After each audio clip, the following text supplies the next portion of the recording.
에베소서 4장 7절 말씀 그리고 11절 12절 말씀. 우리 각 사람에게 그리스도의 선물의 분량대로 은혜를 주셨나니 11절 12절입니다. 그가 어떤 사람은 사도로, 어떤 사람은 선지자로, 어떤 사람은 복음 전하는 자로, 어떤 사람은 목사와 교사로 삼으셨으니 이는 성도를 온전하게 하여 봉사의 일을 하게 하며 그리스도의 몸을 세우려 하십니다. 아멘. 여러분들 요즘 시사 뉴스나 영화에 관심이 있으신 분들은 이 말을 한 번쯤 아마 들어보셨을 거예요. 가장 개인적인 것이 가장 창의적인 것이다. 혹시 들어보셨나요? 네. 봉준호 감독이 아카데미 시상식에서 한 이야기예요. 가장 개인적인 것이 가장 창의적인 것이다. 사실 그가 처음으로 한 이야기는 아니고 세계적인 영화 감독 마틴 스코세이지가 한 말이라고 합니다. 사실 마틴 스코세이지가 누군지 전 잘 몰라요. 제가 영화를 그렇게 좋아하지는 않거든요. 그런데 어쨌든 뭐 오스카상을 받았다고 하니까 저도 관심을 갖고 봤는데 봉준호 감독이 그 감독의 말을 인용을 해서 그렇게 이야기를 했어요. 가장 개인적인 것이 가장 창의적인 것이다.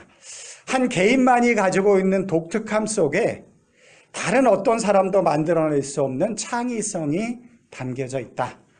저는 그 말을 이렇게 이해를 했어요. 우리 모두 다 다르잖아요. 그런데 그 다름 속에 그 사람만이 가지고 있는 창의성, 독특함, 이런 것들이 담겨져 있다라는 것이죠. 봉준호 감독이 반지하, 뭐 다른 나라들에도 있는지 모르겠어요. 근데 한국에 어떻게 보면 독특한 문화인데 반지하라는 독특한 한국적인 소재를 가지고 그가 전하고 싶은 메시지를 세계 사람들에게 보여줬어요. 세계 사람들이 감동을 했고 결국 오스카상 4개를 받았습니다. 이런 말이 있죠. 가장 한국적인 것이 가장 세계적인 것이다. 그것도 동일한 얘기죠. 어떤 개인이 갖고 있는 그 특성이 가장 위대한 것일 수 있다라는 것을 이제 말하고 있는 것이죠. 그래서 제가 지난 금요일 날 영화를 보러 갔어요. 근데 제가 영화를 그렇게 좋아하지 않기 때문에 뭐 그 영화가 잘 맞는 것 같긴 한데 기독교적인 입장에서 보면 이 소망이 없어서 좀 아쉽긴 하더라고요. 세상적인 가치관 속에서 뭐 어떤 소망을 주겠어요. 어쨌든 제가 영화를 봤습니다. 지난 주일 하나됨 교회의 본질이라는 제목을 가지고 제가 하나 되어짐이 얼마나 중요한 것인지에 대해서 에베소서 말씀을 통해서 말씀드렸어요. 지난주에 제가 아주 짧게 이야기는 했지만 한국 사람들은 하나됨을 이야기할 때 모든 것이 다 똑같아야지만이 하나 됐다 라고 생각하는 경향이 대단히 강합니다. 한국 사람은 단일 문화 속에서 자라났고 그것을 또 보호해야 되는 역사적인 그런 상황 속에서 자라났고 그러다 보니까 흑백 논리가 굉장히 강해요. 그래서 이게 맞으면 저겐 틀린 것, 이런 생각들이 굉장히 강한 나라입니다. 뭐 잘 알 수 있죠. 우리가 단체 회식을 칼국수를 먹으러 갔어요. 그때 절대로 냉면을 시키면 안 됩니다. 그럼 큰일 나요. 그러면 이제 다 인상 찌푸려요. 통일해. 그러면 이제 결국 부장님이 오늘은 칼국수로 통일한다. 그러면 사원들이 또 박수를 쳐요. 나는 왜 이게 도대체 박수를 칠 일인지 모르겠는데 그렇게 되면 이제 다 우리가 통일되어졌다라는 느낌을 받는 것 같아요. 그래서 이제 박수를 치면서 하나 되어짐을 우리가 느낍니다. 여러분 칼국수 먹으러 가서 냉면 먹으면 하나가 안 되나요, 우리가? 우리는 그런 하나 되어짐을 굉장히 강조하는 문화 속에서 자라나고 있어요. 그러다 보니까 성경이 말하는 하나 되어짐도 마땅히 그런 것이겠거니, 뭐 예를 들어서 타우라가 한인교회를 나오면 다 우리 목사님과 똑같은 신앙과 영성을 가져야 되겠거니 라고 생각을 하면서 우리 모두가 다 그렇게 하나가 되어져야 된다 라고 생각하는 경향이 많습니다. 그러나 성경이 말하는 하나 되어짐은 그런 것이 아니에요. 그것은 우리가 익숙한 한국적인 하나 되밀 수 있는 가능성이 굉장히 많습니다. 그럼 성경이 말하는 하나 되어짐은 무엇일까? 그것은 서로 다르지만 그 다름이 존중되어지면서 한 소망 안에서, 한 믿음 안에서, 한 하나님 안에서 하나 되어지는 것. 각자가 가지고 있는 독특함, 그들이 가지고 있는 개성, 이런 것들이 존중되어지지만, 그러나 그것 때문에 다른 사람에게 상처를 주고 어려움을 주는 것이 아니고, 또 그 사람이 나와 다르다라고 해서 그 사람을 나와 똑같이 만들려고 해서 억압하거나 힘들게 하는 것이 아니고, 그 서로 다름을 존중하면서 하나 되어지는 것, 그것이 성경이 말하는 하나 되어짐이다라는 것이죠. 물론 여기서 다르다라는 것은 분명히 하나님의 뜻 안에서의 다름이에요. 아셨죠? 지금 다름이 굉장히 강조되어지는 시대를 살고 있는데, 지금 세상은 하나님의 뜻을 벗어난 다름을 이야기를 하고 있어요. 거기서 우리는 하나 되어질 수는 없어요. 그러나 우리 교회 안에서는 하나님의 뜻 안에 담겨져 있는 서로 다른 색깔, 모양, 이것을 서로 존중하면서 하나 되어지는 것, 그것이 성경이 말하는 하나라는 것이죠. 오늘 설교 제목을 제가 이렇게 정했어요. 각 사람에게 주신 그리스도의 선물. 오늘 성경 본문에 그대로 나오고 있는데, 각 사람에게 주신 그리스도의 선물. 에베소서는 교회의 본질이 하나됨이지만, 그러나 하나님은 그 교회를 이루는 사람들 각자에게 서로 다른 선물, 여기서 선물은 뭐냐면 은사를 이야기해요. 은사. 하나님이 주신 재능, 그 은사를 주셨다라고 오늘 성경이 이야기를 하고 있어요. 7절 말씀, 우리 4장 7절 말씀 다시 한번 읽어볼게요. 에베소서 4장 7절 말씀. 우리 각 사람에게 그리스도의 선물의 분량대로 은혜를 주셨으니. 우리라는 통일되어진 개념을 이야기하지만, 그러나 거기에 또 뭐가 붙었어요? 각 사람. 우리라는 그 통일됨 속에 각 사람의 존재를 인정을 하고, 뿐만 아니라 그리스도의 선물을 주시되 어떻게 주셨다고요? 다 똑같이? 그렇지 않아요. 분량대로. 어떤 사람에게 더 많이 주기도 하고 더 적게 주기도 하고, 어떤 사람은 또 이것을 더 주기도 하고 어떤 사람은 저것을 더 많이 주기도 하고, 그렇게 분량대로 우리에게 선물, 은사를 주셨다라고 이야기를 하고 있어요. 그 결과로 나타나는 게 뭐냐면 11절이에요. 11절. 그가 어떤 사람은 사도로, 하나님이 주신 은사에 따라서 어떤 사람은 사도로, 어떤 사람은 선지자로, 어떤 사람은 복음 전하는 자로, 어떤 사람은 목사와 교사로 삼았다라는 거예요. 그게 하나님의 교회의 특징이에요. 하나님께서 우리를 한 몸으로 만드셨지만 어떤 사람에게 어떤 은사를 주셔서 선지자로, 아니면 사도로, 어떤 사람은 복음 전하는 자로, 목사와 교사로 서로 다른 역할들을 감당하게 하셨다. 그것을 성경이 이야기를 하고 있어요. 그런 사람들이 함께 모인 공동체가 교회이다 라고 이야기를 합니다. 하나님이 주시는 영적 은사에 대한 기록이 신약 성경에 4군데 있어요. 로마서 12장, 고린도후서 12장, 에베소서 4장, 베드로전서 4장에 기록되어져 있는데, 그 은사들을 합쳐보면 약 20가지 정도가 되어져요.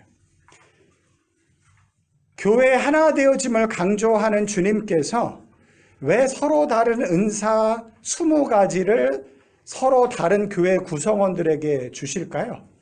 이렇게 주면 서로 내 은사가 더 중요하다라고 싸울 수 있는데, 사실 고린도 교회가 갖고 있었던 가장 큰 문제가 뭐냐면 은사가 없는 것이 문제가 아니었고 자기 은사가 최고다라고 주장하는 것들 때문에 싸움이 일어났는데, 하나 되어지기가 어려웠는데, 왜 이렇게 하셨을까요? 왜 이렇게? 한 몸을 이루라고 하면 그냥 똑같은 신앙과 똑같은 성격과 은사를 하나로 딱 덮어주시면 획일적으로 아주 하나가 되어져서 잘할 것 같은데, 그 이유가 에베소서 1장 23절에 기록되어져 있어요. 한번 에베소서 1장 23절로 가보도록 하겠습니다. 다 같이 한번 읽어볼까요? 교회는 그의 몸이니 만물 안에서 만물을 충만하게 하시는 이의 충만함이니라. 교회는 만물을 충만케 하시는 충만, 하나님의 충만을 담는 곳이다 라고 이야기를 하고 있어요. 왜 하나님께서 그렇게 다양한 은사를 다양한 모습으로 우리를 만드셨고 다양한 은사를 우리에게 주셨는가? 교회를 통해서 만물을 충만케 하시는 하나님의 충만을 만들기 위해서, 드러내기 위해서 우리들 가운데 그런 다양한 은사를 주셨다라는 거예요. 제가 한번 여쭤볼게요. 한 가지 은사만을 유난히 강조하는 교회가 충만한 교회일까요? 아니면 20여 가지 은사가 골고루 활용되어지는 은사가 더 충만한 교회일까요? 우리가 겉에서 보기에는 한 가지 은사만 강조하는 교회가 더 충만한 교회인 것처럼 보여요. 왜 그러냐면 그 교회는 분명한 특징이 있으니까. 한 가지. 뭐 예를 들어서 어느 교회는 기도만 강조를 해요. 어느 교회는 전도만 강조를 해요. 그러면 그것에 특화되어져 있기 때문에 굉장히 충만한 교회인 것처럼 보여요. 그러나 하나님께서 그렇게 충만함을 이루는 게 아니고 하나님께서 우리에게 주신 각자 다양한 은사를 통해서 하나님의 충만함을 교회를 통해서 이루어 나가고 있다. 그것을 이야기를 하고 있어요. 그것을 어디서 확인할 수 있냐면 4장 16절 말씀을 한번 보십시오. 에베소서 4장 16절 말씀. 그에게서 온몸이 각 마디를 통하여 도움을 받음으로 연결되어지고 결합되어 각 지체의 분량대로 역사하여 그 몸을 자라게 하며 사랑 안에서 스스로 세우느니라. 뭐라고 되어 있죠? 그에게 온몸이 각 마디를 통해서, 교회를 몸으로 비유해서 그 몸 안에 각자의 마디가 있다라는 거예요. 지체가 있다라는 거예요. 그런데 그 각 마디를 통해서 도움을 받음으로 연결되어지고 결합되어져서 각 지체의 분량대로, 각자 세워주신 그 분량대로 역사하여 그 몸을 자라게 한다 라고 이야기를 하고 있어요. 이렇게 하나님의 충만함을 교회 안에서 각자 자기에게 주어진 역할들을 감당함을 통해서 몸으로서의 교회를 충만하게 만들어 간다. 그렇게 이야기를 하고 있어요. 여러분, 몸으로서 우리 인간을 본다고 한다면 야구 선수 있잖아요. 야구 선수는 만약에 오른쪽으로 공을 던지는 야구 선수는 오른쪽 팔이 훨씬 더 두껍고 길다라고 해요. 왜 그러냐면 오른쪽 팔을 많이 쓰니까. 그런데 이 사람이 너무너무 열심히 해서 만약에 오른쪽 팔이 이렇게 막 엄청 두껍고 크고 약간 기형적으로 발달되어졌다라고 생각을 해봐요. 공은 너무너무 잘 던지는데 그 사람이 온전한 사람이다라고 이야기할 수 있을까요? 그렇지 못해요. 각자의 몸이 골고루 발달의 조화를 이룰 때 그 사람이 이제 온전한 사람이다. 우리는 그렇게 이야기할 수가 있어요. 교회가 그런 곳이어야 된다라고 이야기를 하고 있습니다. 이제 정리해보면 이래요. 정리해보면 교회는 어떤 것이어야 되냐면 다양한 은사 속에 일치된 믿음. 한번 따라해 보실래요? 다양한 은사 속에 일치된 믿음. 다양한 은사 속에 일치된 믿음. 그것이 확인되어지는 것이 건강하고 풍성한 교회라는 것이에요. 다양한 은사 속에 일치된 믿음. 아셨죠? 다양한 은사 속에 일치된 믿음. 지금 여러분들이 교회 하니까 우리 타우랑 한인교회만 생각하는데 교회는 타우랑과 한인교회라는 조직으로서의 교회만 존재하는 게 아니고 여러분 다 각자도 교회예요. 어떤 의미에서 보면 여러분 부부 생활도 하나의 교회라고 할 수 있어요. 교회가 교회로 만나서 조금 더 큰 교회를 만드는 것. 가정도 교회예요. 한 개인의 교회가 만나서 한 가정을 이루는 가정으로서의 교회. 이 모든 것들이 적용되어지는 거예요. 다양한 은사 속에 일치된 믿음.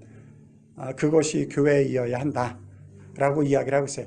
그런데 서로 나와 다른 사람, 다양한 은사를 가지고 다양한 신앙의 색깔을 가지고 있는 사람을 받아들이고 용납하고 하나 되는 것이 결코 쉽지 않아요. 그래서 제가 지난주에 말씀드렸죠. 4가지가 필요하다. 겸손, 온유, 오래 참음, 용납. 여러분들 이게 굉장히 영적인 거예요. 굉장히 영적인 거예요. 겸손, 오래 참, 온유, 오래 참음, 용납. 하나님의 교회를 하나님의 교회답게 만드는 굉장히 중요한 영성이에요. 자, 에베소서가 말씀하고 있는 그런 성숙한 교회, 충만한 교회를 만들기 위해서 우리가 오늘 본문을 통해서 알아야 할 것과 해야 할 것이 있어요. 2가지. 알아야 할 것과 해야 할 것. 이 2가지가 있는데 오늘 그것을 여러분들에게 좀 말씀드리려고 해요. 첫 번째, 우리가 알아야 할 것이 있어요. 그럼 뭘 알아야 되냐면 하나님이 나에게 주신 그리스도의 선물이 무엇인가를 아셔야 돼요. 하나님이 나에게 주신 그리스도의 선물, 은사가 무엇인가를 여러분들이 아셔야 됩니다. 여러분들은 아시나요? 그만큼 나에게 관심이 있으신가요? 그리스도가 나에게 어떤 선물을 주신 게 있나요? 각 사람에게 그리스도의 선물을 분량대로 주셨다라고 하는데 여러분들에게 그런 것이 있나요? 그거를 아셔야 돼요. 그걸 확인하셔야 돼요. 그걸 확인할 때 우리는 교회의 한 일원으로서 나에게 주어진 그 은사를 통해서 서로 각 마디가 도움으로 인해서 한 교회, 아름다운 교회, 하나님의 교회를 만들어 나간다는 것이죠. 여러분들이 해야 될 일, 그것을 위해서 하나님께서 여러분들 가운데 주신 은사가 있다라는 거예요. 은사. 그 은사를 여러분들이 아셔야 돼요. 제가 가장 쉬운 방법 하나 가르쳐 드릴까요? 그건 뭐냐면 여러분들의 열정이 어디를 향하고 있는가를 잘 확인해 보시면 돼요. 물론 이것만이 다는 아니에요. 그러나 가장 쉬운 방법으로 영어의 enthusiasm이라는 그 단어가 있어요. 열정이라는 뜻인데 그 단어가 어떤 단어로 구성이 되어져 있냐면 N은 안으로라는 뜻이고요. thus는 하나님이라는 뜻이에요. 그래서 하나님이 안으로 넣어준 것, 그것을 이제 그 단어로 이해하시는 분이 계시더라고요. 그래서 우리 안에 하나님께서 어떤 열정을 주셨어요. 무엇인가를 하면 굉장히 열정이 생겨요. 기쁨이 생겨요. 감사하고 막 이런 것들이 있어요. 여러분들에게 그런 게 있나요?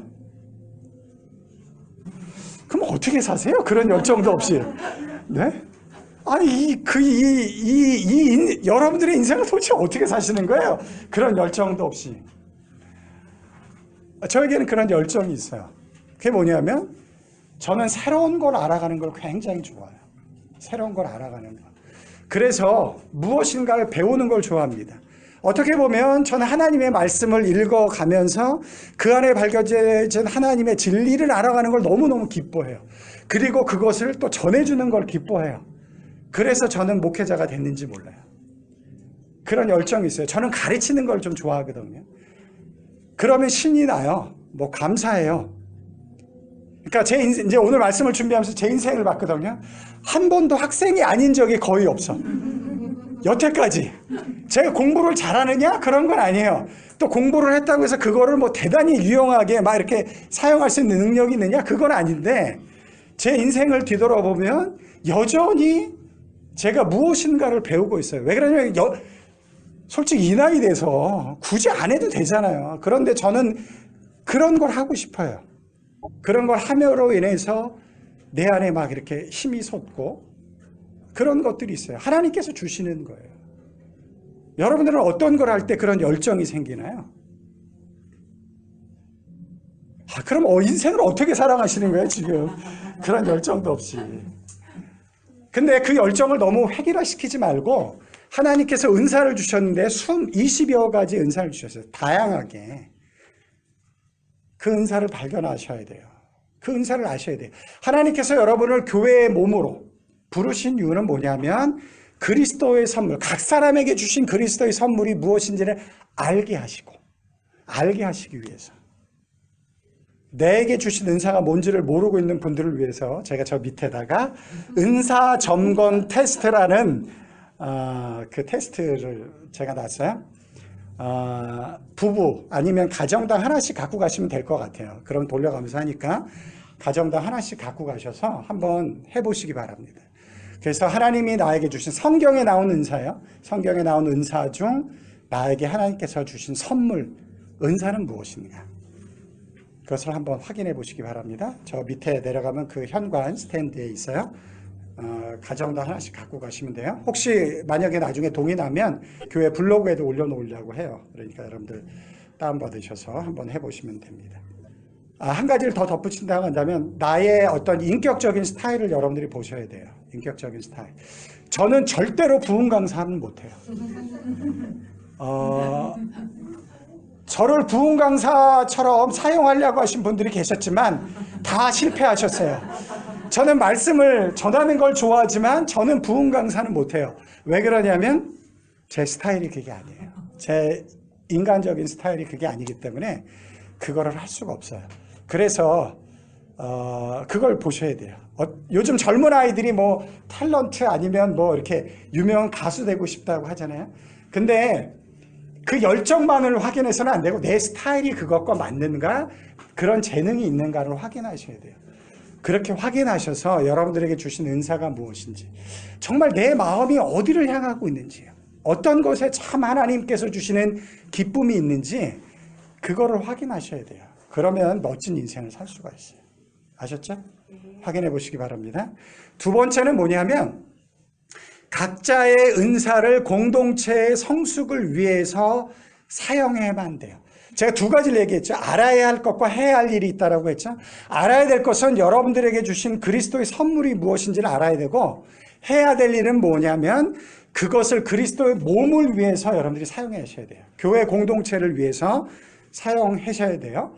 그런데 여러분들이 그것을 할 때 주의해야 될 것은 뭐냐면 내 은사보다 교회의 유익이 더 중요하다는 것을 아셔야 돼요. 하나님이 나에게 아무리 위대하고 큰 은사를 주셨다 할지라도 개인의 유익이 앞서서는 안 돼요. 결국은 그 은사를 주신 이유가 뭐라고요? 교회 공동체를 위해서, 한 몸을 세우기 위해서 주셨기 때문에 항상 공동체의 유익을 위해서 생각을 하셔야 돼요. 저는 이 말씀을 굉장히 좋아하는데 고린도전서 10장 10절 11절에 보면 이런 말씀이 있어요. 모든 것이 가나 모든 것이 유익한 것이 아니요 모든 것이 가나 모든 것이 덕을 세우는 것이 아니니 누구든지 자기의 유익을 구하지 말고 남의 유익을 구하라. 어떻게 보면 기독교 신앙에서 굉장히 중요한 거예요. 내가 모든 걸 할 수 있는 자유함이 있습니다. 그런 자유함을 그리스도께서 주셨어요. 그러나 그것이 유익하지 않고 덕을 세우는 것이 아니라고 한다면 내려놓을 수 있는 용기가 있어야 돼요. 공동체를 세우기 위해서는 그렇게 중요한 것입니다. 해야 할 일이 있는데 제가 오늘 말씀을 준비하다가 이동원 목사님 책을 좀 봤어요. 근데 이동원 목사님이 오늘 설교 본문을 이렇게 이제 설교하시다가 이런 인생이 있다 그러면서 두 가지 인생을 이야기를 하셨어요. 한 인생은 생존 인생, 또 다른 인생은 기여 인생. 우리의 인생을 보면 생존 인생을 살아가는 사람이 있고 또 다른 사람은 기여 인생을 살아가는 사람이 있다 라고 이야기를 하셨어요. 자신의 생존만을 위해서 살아가는 사람, 생존 인생을 살아가는 것이죠. 기여 인생은 자신의 생존을 유지할 뿐만 아니라 그것을 기반으로 다른 사람에게 무엇인가를 기여하는 인생을 살아가는 사람입니다. 우리는 많이 이렇게 생각해요. 어떤 조건이 채워지면 내가 기여 인생을 살겠다.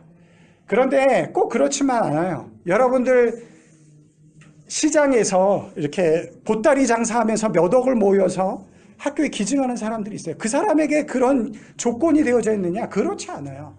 그분은 정말 생존 인생을 사는 사람입니다. 정말 생존 인생을 살아야 될 만한 조건 속에 있지만 그러나 자신의 생존을 유지할 뿐만 아니라 더 나아가서 기여하는 인생을 사는 거예요. 여러분은 생존 인생을 사시나요? 아니면 기여 인생을 살고 있나요? 제가 보기에는 뉴질랜드에서 와서 사는 사람 정도 된다라고 한다면 단지 생존 인생만을 사는 사람은 아닐 것 같아요. 얼마든지 마음만 먹으면 기여할 수 있는 인생을 사는 거예요. 여러분들은 어떤 인생을 사시나요?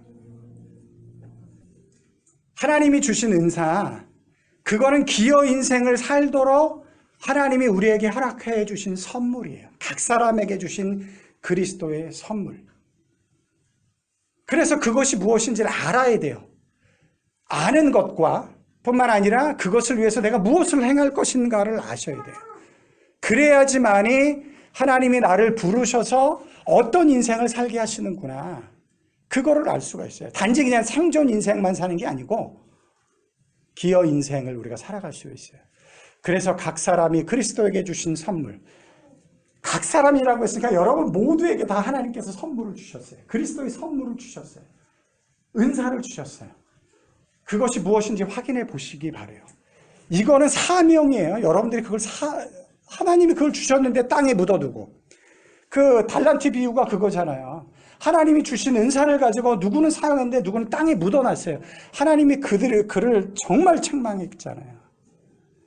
하나님이 여러분에게 주신 은사가 무엇인지 확인하시기 바랍니다. 그 알아야 될 거예요. 알아야 될 거. 반드시. 뿐만 아니라 아는 것에서 끝나지 않고 하나님의 공동체, 이게 단지 타우랑하니 교회뿐만 아니라 하나님이 창조하신 이 세계 속에서 나는 그 은사를 가지고 어떻게 기여 인생을 살아갈 것인가를 고민하셔야 돼요. 왜 그러냐면 하나님께서 몸으로 우리를 만드셔서 각 지체로 삼으셔서 그 지체들이 각자의 역할을 감당함으로 하나님의 교회가 자라도록 하셨기 때문에, 하나님의 나라가 확장되도록 하셨기 때문에 그렇다라는 거예요. 두 가지 기억하십시오. 각 사람에게 그리스도의 선물을 주셨어요. 그것이 무엇인지 확인해 보시기 바랍니다. 가장 쉽게 확인할 수 있는 방법이 뭐냐면 열정이에요. 내가 무엇을 할 때 하나님이 주시는 기쁨이 있는가. 그걸 확인하시고 그걸 가지고 이제 해야 할 일이 있어요. 그 은사를 가지고 기여 인생을 사시는 여러분들이 되시길 주님의 이름으로 축원합니다. 오늘 본문의 말씀이고요. 제가 여러분들에게 한 가지 제 개인적인 이야기를 좀 하고 마치려고 해요. 이거는 어떻게 보면 영적인 구원이 아니지만 제 인생을 구원한 사건이기 때문에 여러분들에게 좀 이야기를 하려고 해요. 제 개인적인 이야기를 해서 이것을 모든 사람들에게 일률적으로 적용하기는 어려울 것 같아요. 그러나 저와 비슷한 고민을 하시는 분들이 분명히 있을 것 같아서 제가 여러분들에게 이야기를 하도록 할게요. 제가 한국에서 교회를 다니면서 가장 어려웠던 것이 있어요. 교회를 다니면서 가장 어려웠던 건 뭐냐면 하나님이 나를 나로 만들었는데 교회는 자꾸 다른 사람의 모습으로 살라라고 나에게 요구를 하는 거예요. 저는 그게 너무너무 어려웠어요. 제가 믿는 믿음으로는 하나님이 나를 창조하셨으면 나를 이렇게 만드셨을 텐데, 물론 죄의 성품을 극복하고 신의 성품을 받아들이고 수용해야 되는 그런 모습은 있지만 기본적으로 나를 나로 만드신 하나님의 그 창조가 있잖아요. 그런데 한국교회는 한국교회가 갖고 있는 어떤 틀이 있어요. 그 틀에 나를 맞추라는 거예요. 나를 이렇게 만들어 놓고 하나님은 자꾸 이런 사람이 되라 라는 것을 자꾸 교회를 통해서 요구를 하는 거예요. 근데 그게 저는 너무 어려웠어요. 저는 대단히 조용한 사람입니다. 내향적, 외향적 수치를 따진다고 한다면 저는 내향성이 1에 가까운 사람이에요. 굉장히 조용한 사람이에요. 제가 여쭤볼게요. 목회는 내향적인 사람이 잘하나요? 외향적인 사람이 잘하나요? 보통 외향적인 분들이 잘하거든요. 저는 성격이 좀 온유한 편입니다. 목회는 온유한 사람이 잘할까요? 카리스마가 넘치는 사람이 잘할까요? 카리스마가 넘치는 사람이 잘해요. 이제 진짜 중요한 거예요. 내향적이고 온유한 사람이 열정적일까요? 외향적이고 카리스마가 넘치는 사람이 열정적일까요? 네. 그런데 보편적으로 외향적이고 카리스마가 넘치는 사람이 열정적인 것처럼 보여요. 제가 목회자로 서원을 했지만 저에게 가장 큰 고민이 그거였어요. 왜 하나님이 나를 이렇게 만들어 놓고 이런 것이 요구되어지는 목회자로 나를 부르셨나? 심각한 고민이었어요. 굉장히 어려운 고민이었어요. 그때 교회는 저를 그런 사람으로 바꾸려고 했어요. 그런 사람이 될 수 있다라고 했어요. 은혜를 받고 능력을 받으면 그런 사람이 된다라고 했어요. 그래서 저도 대단히 노력을 했습니다. 대단히 노력한 결과가 이거예요. 아직도 많이 바뀌지 않았죠? 그 절망스럽고 어려웠어요. 나는 노력하는데 그게 안 되는 거예요. 그 안됨 속에서 저는 하나님을 향해서 정말 고민하는 거예요. 하나님은 왜 나를 이렇게 만들어 놓고 이런 것이 요구되어지는 목회자를 삼으셨는가? 그런데 제가 두 가지 인생의 경험을 통해서 그 문제를 해결을 했어요. 뭐 완벽하진 않지만 거의 해결을 했어요. 첫 번째, 열정의 문제입니다. 교회 일을 대단히 열심히 하시는 분들은 열정이 바깥으로 흘러 넘쳐요. 뭐 이렇게 지목하면 좀 그럴지 모르겠지만 우리 강세련 집사님 보시면 열정이 넘치시잖아요. 너무너무 감사해요. 저는 우리 강세련 집사님, 이런 분이 사실 목사님이 되셔야 돼요. 그런데 저는 사실 안 그렇거든요. 그래서 저 사실 심각하게 고민했어요. 왜 나에겐 저런 열정이 없나? 저 심각하게 고민했어요. 그런데 MBTI 성격 유형 테스트를 하면서 제가 거기서 굉장히 중요한 힌트를 하나 얻게 되어졌어요. MBTI에서는 열정을 어떻게 이야기를 하냐면 외향적인 사람들은 열정이 바깥으로 드러나게 흘러넘친다라는 거예요. 근데 내향적인 사람들은 그 열정이 안으로 쌓인다라는 거예요. 맞다. 제가 거기서 발견한 게 뭐냐면 제가 열정이 없는 것 때문에 고민했는데 제가 열정이 있다라는 것을 발견을 했어요. 그런데 그 열정이 바깥으로 흘러넘치지 않으니까 다른 사람들에게는 안 보이고 나도 없는 것처럼 생각했는데 그게 아니다라는 거예요. 열정이 저는 제 안에 쌓인다라는 거예요.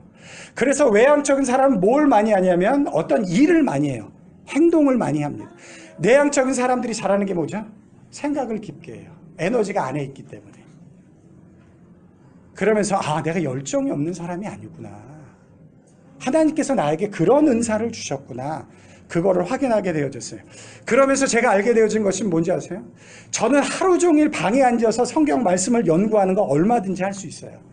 그런데 의외로 그것을 못하시는 분들도 꽤 많다라는 것을 알게 되어졌어요. 하나님께서 나를 이걸 사용하기 위해서 부르셨구나 라는 것을 제가 알게 되어졌어요. 가장 중요한 것, 하나님은 왜 나를 이렇게 만들어 놓고 다른 사람처럼 살 것을 요구하는가? 그 문제는 이렇게 해결되어졌어요. 제가 선교사로 이스라엘에 갔는데 선교사로 갔음에도 불구하고 여전히 조용하고 온유한 성격은 변하지 않더라고요. 물론 선교적 열정은 제 안에 뜨거웠어요. 강렬했습니다. 그런데 사람을 계속 만나면서 복음을 전하는 것이 결코 쉽지 않았어요. 왜 그러냐면 내향적인 사람이니까. 점점 사역하기가 어려워졌고 그것이 저에게 너무 큰 짐이 됐어요. 왜냐하면 선교사로 왔는데 사람을 만나서 복음을 전하는 게 점점 어려워지니까. 그래서 제가 리더를 찾아갔어요. 리더에게 이 마음을 그대로 이야기를 했어요. 나 사실 이런 어려움이 있다. 그런데 그 리더, 너무너무 좋은 리더를 만났어요. 지혜로운 리더를 만났어요. 그 리더가 이렇게 이야기를 했어요.